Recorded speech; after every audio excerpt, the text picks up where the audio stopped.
Everyone, কেমন আছো তোমরা সবাই? এই মিনি ব্লগটা হোলির ঠিক 2 দিন আগের। আমি গিয়েছিলাম ঘুরতে ছোট মাসির বাড়িতে। সকালে উঠেই দেখি ভীষণ মেঘলা ওয়েদার আর বেশ একটা ঠান্ডা ঠান্ডা হাওয়াও দিচ্ছিল।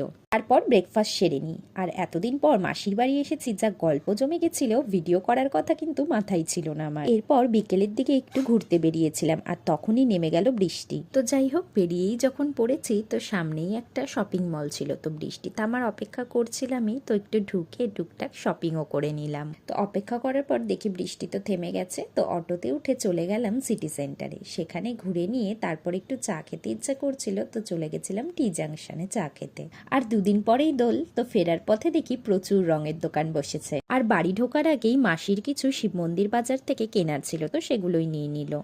হোলির জন্য তো বাজারে ভীষণ ভিড়। আর বিকেলের পর থেকে তো একটু পরপরই বৃষ্টি নামছে, তো ওয়েদারও ঠান্ডা ঠান্ডা, তাই আমার ভীষণ চপ খেতে ইচ্ছা হচ্ছিল। তাই চপ নিয়ে আর ভাইয়ের জন্য কিছু রং কিনে চলে গেলাম বাড়িতে ঢুকতে ঢুকতেই ভাইয়ের ডিমান্ড একটা কিছু তাকে বানিয়ে খাওয়াতে হবে। তো আমি একটা মকটেল বানিয়েছিলাম, আর সেটার রেসিপি কিন্তু আমি অলরেডি চ্যানেলে আপলোড করে দিয়েছি, তোমরা প্লিজ গিয়ে দেখে নিও। তো বৃষ্টির সন্ধ্যায় চপ ভুট্টা এসব খেতে খেতে গল্প তো পুরো জমে গেছিল।